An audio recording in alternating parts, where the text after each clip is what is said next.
G'day, I'm Ash, welcome yourselves back to War Thunder. I know I said I wouldn't continue publishing content on this game, but I've been having fun on the dev server, and playing the A-10 has provided me with an exceptional worldview on something which is controversial of opinion and in nature. I don't think the A-10, at least the premium version, will be worth your time. There is another variant that will be coming to the tech tree, the A-10 Late, which will have 4 AIM-9Ls. And there will probably also be, whether it's confirmed or not, an A-10C at this rate as well. So, should you really buy the A-10A? Well, they've held off from showing us the late model in all aspects completely. The two dev servers that have been open have shown us basically nothing but the premium A-10. And every time I play this thing, get absolutely squashed by Tunguskas, ADATs, and all the likes of anti-air vehicles possible, because this is a subsonic jet. And speaking of jets that are too good for their own battle rating, the F-105, the fantastic long boy Vietnam War bomber and strike aircraft that's also a fighter, has been moved up to a higher battle rating than the current proposed dev server battle rating of the A-10A. Now I guess it's probably because this aircraft is quite hard to balance.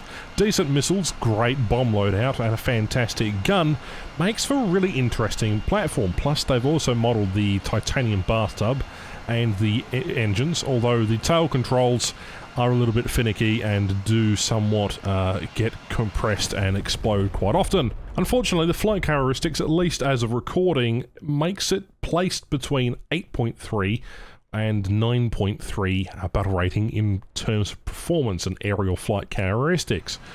The only thing that really makes it worthy of an up tier, outside of that, is really its ordnance. And these missiles currently, the AIM-9Ls on the dev server, they completely ignore flares like nobody's business. It's quite fascinating what you can and can't get away with this machine, because on one hand it has 480 flares, on the other it can't really do much when you get into a low-speed environment, especially considering that without aerial superiority, at least in air-realistic battles I did test on the dev server, this thing is completely and utterly dog garbage. And I like the A-10. I love the sound it makes, I love the look of the machine, it's got shark's teeth, and it's just utterly fantastic. The sound of it, just the way it maneuvers and stuff like that.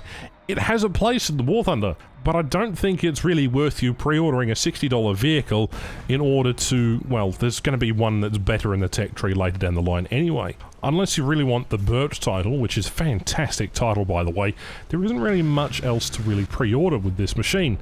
You aren't getting a full fidelity clickable cockpit like you are in DCS. You're not getting a module that will allow you to experience what it is to be an A-10 pilot.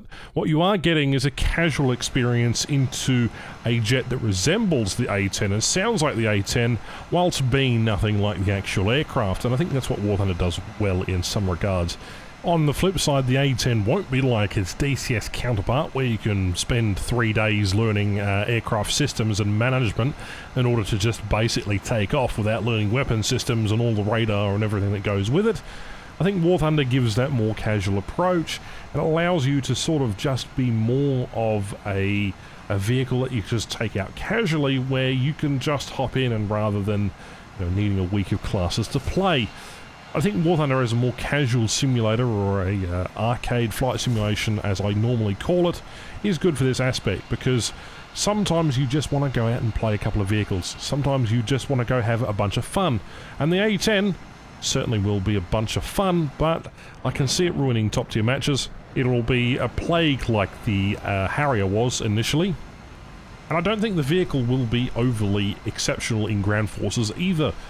Having played around and played over a battlefield with Tunguskas and several other things, this thing gets swatted out of the sky like a fly wishing for a death wish. Now, it is something to be said that this machine is legendary in the fact that it needs air superiority, but for what it's worth, it did friendly fire at a bunch of warriors once upon a time, so, it is what it is. And considering that there will be better variants available from the release of the new update, whenever that releases in the next week or so, then I highly suggest that you don't buy into the hype that they're selling here. I haven't made a video on this. I really wanted to. Sort of been bugging me.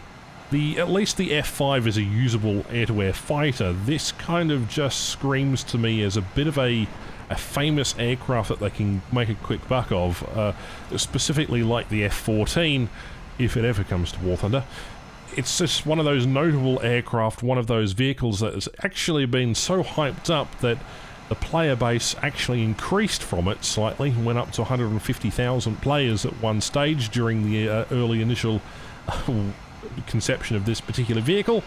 I just think that it's not without its issues, and I'm glad that its introduction is fairly well received, because in and of itself I quite like it. I think it is a fantastic aircraft, I really do. I think I'm going to have some fun moments with it, some funny moments, but I really don't see why you would spend $60 on this rather than to wait for a late version or the A-10C variant, which has more capability and potentially more lethality in the long run. Besides, I have an A-7D, one of my favourite aircraft in War Thunder, and the F-8 as well. Those two aircraft definitely are a lot more accessible and easy to use comparatively to that of the A-10, at least in my testing on the dev server. What I don't understand is what people actually expect from the A-10. It'll be released with a battle rating of 9.7+, which means it is and will be a victim of air-realistic battles. And certainly in ground RB, it will definitely meet SAM defense all the time. The flight profile of the A-10 means that it can only be a low level, and it's rather slow and useless for anything else, which means in turn it has to get close to a target in order to see them, and could be threatened by a whole mannerism of machine guns, main guns, and of course radar gun SPAA. I mean, you really expect this vehicle to be the best thing ever, but in testing, it's fun, and I think it's a fun vehicle. You can't really expect more out of it. It's not going to live up to its legendary name, Untitled, because obviously this is a video game, and video games are certainly a lot different from where expectations set off within, or, video game standards. What I can see this aircraft being used for is events, simulator type deals. Obviously, the enduring confrontation and several other types of different sort of gameplay events. This will be a fantastic ground pounder, or just a generalized vehicle to have some amount of fun in. But again, there are other vehicles coming that will certainly be better than this machine. It's pretty, it's got a good gun, it's got shark teeth, it's got all the boxes, it goes brrr. It's a fun vehicle. And striding the line between what is a good vehicle and what is actually power creep versus what is a quick buck is a fine line that Ghost Entertainment have had to obviously consider in the long run. Now, I don't think the introduction of this machine will do anything detrimental to the game. It might affect Matchmaker, it will certainly get a bunch of hate. There'll definitely be those willing to use the opportunity to grind off the very fact that this aircraft's edition is here, and there will be others of us who are just trying to have a bunch of fun going head-on with this machine. I think that's perfectly okay. It's not an aircraft for everybody. Ghost Entertainment certainly haven't put themselves in a very good position here with this aircraft's edition, but for what it's worth, even with the power creep and obviously the Matchmaker concern, this aircraft is a legendary one at that. Will it be any good in War Thunder? We'll have to wait and see, and I certainly hope that it will be a dependable vehicle that will allow us to make a lot of memes about its existence in our beloved game. Of course, that was sarcasm. Honestly, with the introduction of this vehicle, the first flight was 1972, when the MiG-27 was 1975. Does it fit War Thunder's narrative? 100%.